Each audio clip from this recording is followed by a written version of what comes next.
Namaste JVN, myself Dr. Vinod Kumar Swami, Associate Professor in Department of Kumar Bharte, under faculty of Ayurvedic science, Jyoti Vidyapeeth, women's university Jaipur. हमारा जो आज का जो विषय है डिपार्टमेंट ऑफ कुमार भट्टे में, तो आज हम बात करें सिंपल सा सबसे, that is terminology related to paediatrics. या यूँ कहें कि बच्चों में कुछ टर्मिनोलॉजी है वो उनका हमें बेसिक नॉलेज होना जरूरी है। तो सबसे पहले हम बात करेंगे what is term baby. Term baby क्या होता है उसकी हम बात करते हैं। उसके बाद में हम बात करेंगे second is pre term baby, pre term babies क्या होते हैं, और third is post term babies.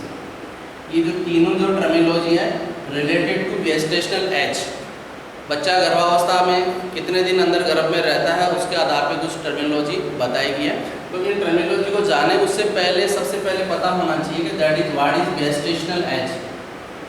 बच्चा गर्भावस्था में कितने दिन रहता है सबसे इम्पोर्टेंट पार्ट है, that is gestational age. Generally जो हम यहाँ गेस्टेशनल एज है वो 40 वीक्स मानते हैं, लेकिन यदि रेंज की हम बात करें 37 से लेके 41 वीक्स होता है, प्लस 6 डेज और रहते हैं, दैट इज गेस्टेशनल एज। गर्भावस्था में जो बच्चा है जनरली 40 वीक्स या 280 days, that is gestational age. यदि ट्रू गेस्टेशनल एज की मैं बात करूँ तो उसमें से 14 डेज हम लेस कर देते हैं, तो 266 जो है डेज है वो that is true gestational age होती है। एक नॉर्मल रेंज की हम बात करें 37 से लेके 41 वीक्स का जो एक टाइम पीरियड है, ये जो टाइम पीरियड है दैट इज जो है नॉर्मल पीरियड कहलाता है, दैट इज टर्म बेबी। बच्चा जो एक समय पे पैदा होता है दैट इज टर्म बेबी। तो टर्म बेबी है वो 37 से लेके 41 वीक्स के बीच का जो टाइम पीरियड है, इस अवस्था में यदि कोई बच्चा पैदा होता है दैट इज टर्म बेबी। तो सबसे इम्पोर्टेंट हो गया हमारे लिए दैट इज टर्म बेबी। उसी के आधार पे दूसरी जो डेफिनेशन है that is pre term baby. तो जब बेबी डिलीवर हो जाता है बिफोर 37 वीक्स, 37 सप्ताह से पहले यदि कोई बच्चा पैदा हो जाता है that is pre term baby. Another is post term baby, more than 42 weeks. कोई बच्चा गर्भावस्था में 42 वीक्स से ज़्यादा रह जाता है उसके बाद में वो डिलीवर होता है, that is post term baby. तो ये तीन जो है टर्मिनोलॉजी हमारे पास में आई है, term baby, pre term baby और पोस्ट टर्म बेबी। इन तीनों को जानने से पहले सबसे पहले हमारे पास गेस्टेशनल एज का हमें पता होना चाहिए। अब हम आगे बढ़ते हैं, दूसरी हम बात करते हैं रिलेटेड, इसी से रिलेटेड। अब ये जो बच्चा पैदा हो रहा है उसका वेट क्या है, that is age. Another factor is weight. Weight के आधार पे हम नॉर्मल वेट की बात करते हैं। तो एक न्यूबॉर्न जो पैदा होता है उसका जो नॉर्मल वेट है वो भी मैं बात करूँ दैट इज एवरेज। एवरेज जो न्यूबॉर्न का जो वेट होता है इंडिया में 2.8 kg बताया गया है। यदि हम रेंज की हम बात करें तो जो नॉर्मल है 2.5 kg से 3.5 kg तक ये नॉर्मल वेट बताया गया है। तो अब ये जो नॉर्मल वेट बताया है यदि इस वेट से बिलो वेट रहता है तो उसको हम लो बर्थ वेट बोलते हैं। तो सबसे पहले हम बात करेंगे लो बर्थ वेट क्या है, LBW शॉर्ट फॉर्म में इसको बोलते हैं, that is low birth weight. यदि कोई बच्चा लेस देन 2550 ग्राम्स या यूँ कहें कि 2500 ग्राम से किसी बच्चे का वजन कम है, लेकिन सबसे इम्पोर्टेंट बात है इसमें इररेस्पेक्टिव ऑफ एज, उसकी जो गेस्टेशनल एज है वो कंप्लीट होनी चाहिए। क्यों नहीं है कि वह 6 वीक का जो बच्चा हो, 6 मंथ का बच्चा और उसका वेट 250 ग्राम से नेचुरली कम होता है, उसको हम यहाँ पे LBW में काउंट नहीं करते हैं।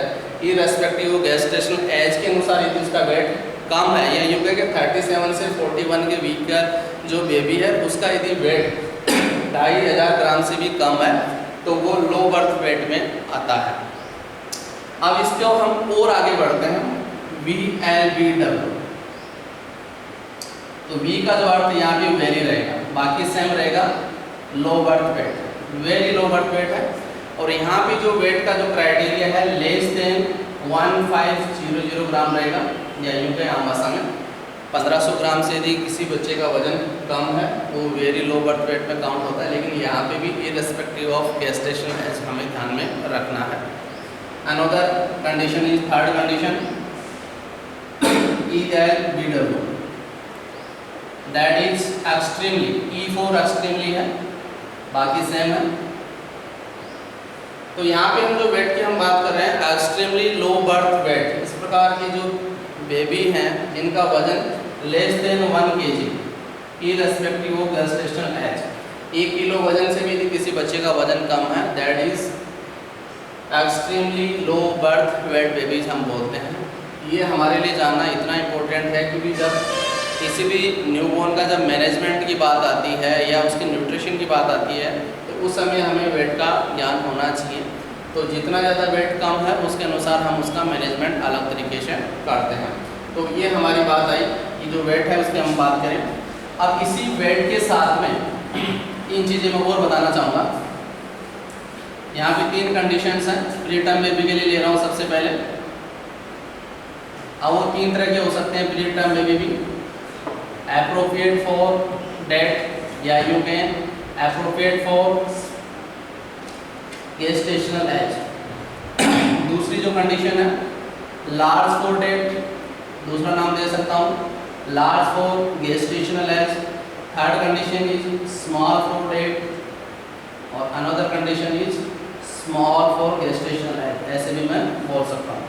तो एक जो हमारा प्री टर्म बेबी है वो भी 3 प्रकार का हो सकता है। कैसे हो सकता है उसकी हम बात करें। सबसे पहले है एप्रोप्रिएट फॉर डेट, वो न्यूबॉर्न जो अभी समय से पहले पैदा हुआ है उस गेस्टेशनल एज के अनुसार यदि प्रॉपर उसका वेट है तो उसको हम एप्रोप्रिएट फॉर वेट बोलते हैं। जैसे मैं ये कहना चाहूँगा कि 7 महीने का कोई बच्चा या 28 वीक्स का कोई बच्चा पैदा हुआ है, उसका यदि हम एम्ब्रियोलॉजी के अनुसार देखें तो 1500 ग्राम वजन होना चाहिए। यदि उसी का ही वो सेम एज के साथ में सेम वेट के साथ पैदा हुआ है तो उसको हम एप्रोप्रिएट फॉर डेट बोलते हैं या एप्रोप्रिएट फॉर गेस्टेशन एज, कि जितनी ज़्यादा उसकी जैसे इसकी उम्र है उसी के अनुसार उसका वेट है, दैट इज एप्रोप्रिएट। दूसरा होता है large for date, according to gestational age, उससे भी यदि वेट ज़्यादा आता है that is large for date. या यूँ कहें कि किसी का वजन होना चाहिए प्री टर्म का वजन 1.5 kg होना चाहिए 28 वीक पे, लेकिन यदि कोई बेबी 2 किलो या 2.5 किलो का भी पैदा हो जाता है उस बच्चे को हम लार्ज फॉर डेट बोलते हैं। या यूँ कहें कि हम उसको हम फिजिकली देखेंगे, इंस्पेक्शन हम करेंगे तो ऐसा दूर से लगेगा कि बेबी बड़ा है जबकि उसकी गेस्टेशनल एज कम है, तो अपनी उम्र से वो बड़ा दिखाई देता है। ये वाला अपनी उम्र के बराबर दिखाई देता है एप्रोप्रिएट फॉर डेट में। Last that is small for date, जितनी एज है उससे वो कम एज में नज़र आता है, जैसे क्रोनोलॉजिकल जो एज होती है उससे वो कम नज़र आता है, that is small for date.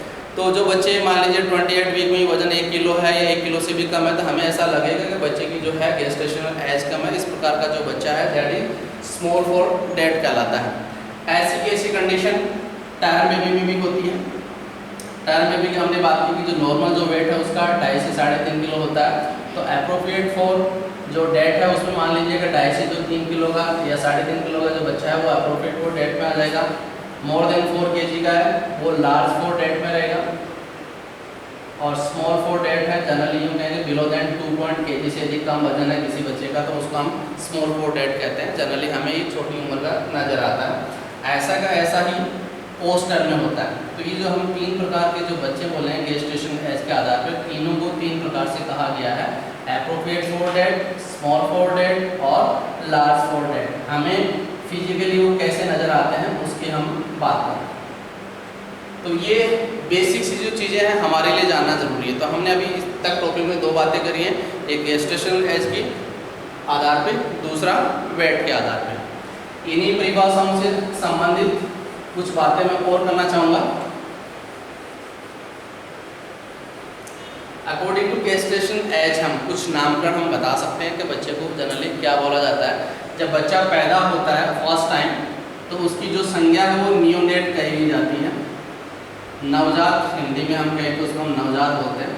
तो जब बच्चा पैदा होता है उस समय बच्चे को नियोनेट बोला जाता है, और ये नियोनेटल पीरियड कितना है ये जानना हमारे लिए ज़रूरी है। तो ये अप टू 28 डेज, 28 दिन तक के बच्चे को जनरली पैदा होने से लेकर 28 दिन तक का जो समय है वहाँ तक के बच्चे को हम नियोनेट बोलेंगे।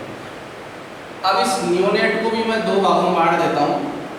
फर्स्ट इज अर्ली नियोनेट और सेकंड इज लेट नियोनेट। इसको हम 2 प्रकार से कह सकते हैं।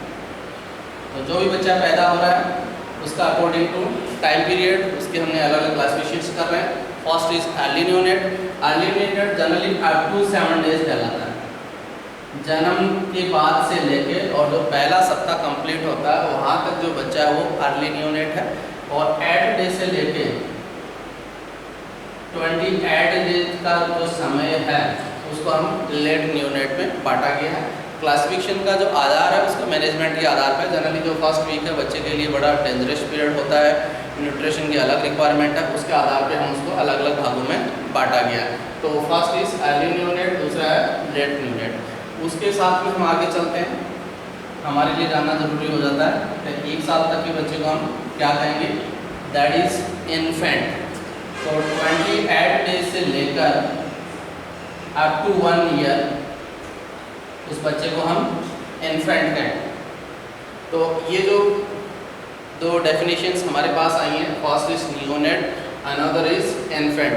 तो जो शिशु अवस्था भी कह सकते हो इसको, 28 दिन से लेके 1 साल तक के बच्चे को हम इन्फेंट बोलते हैं। अनदर इज टोडलर, 1 ईयर से लेके और 3 इयर्स के बीच में कोई भी यदि बेबी है या चाइल्ड है उसको हम टोडलर बोलते हैं, दैट इज टोडलर। तो कुछ सी जनरली जो है बिलो 3 ईयर की हम बात करें तो ये 3 हमारे पास परिभाषाएं निकल के आई हैं। इसी को मैं थोड़ा सा आयुर्वेद मतानुसार बता देता हूँ। आचार्य सुश्रुत ने इसी को है जो वह विभाजन किया है 3 प्रकार से किया आचार्य सुश्रुत ने, शीरक, दूसरा शीरनाद और थर्ड इज अन्नाद। तो ये जो एज का क्लासिफिकेशन है सुश्रुत का, अकॉर्डिंग टू डाइट प्लान के अनुसार है कि बच्चा क्या ले रहा है डाइट पे, उसके आधार पे उन्होंने एज का क्लासिफिकेशन किया। फर्स्ट इज शीरक, ये वही विभाजन है, एक प्रकार की डेफिनेशंस है।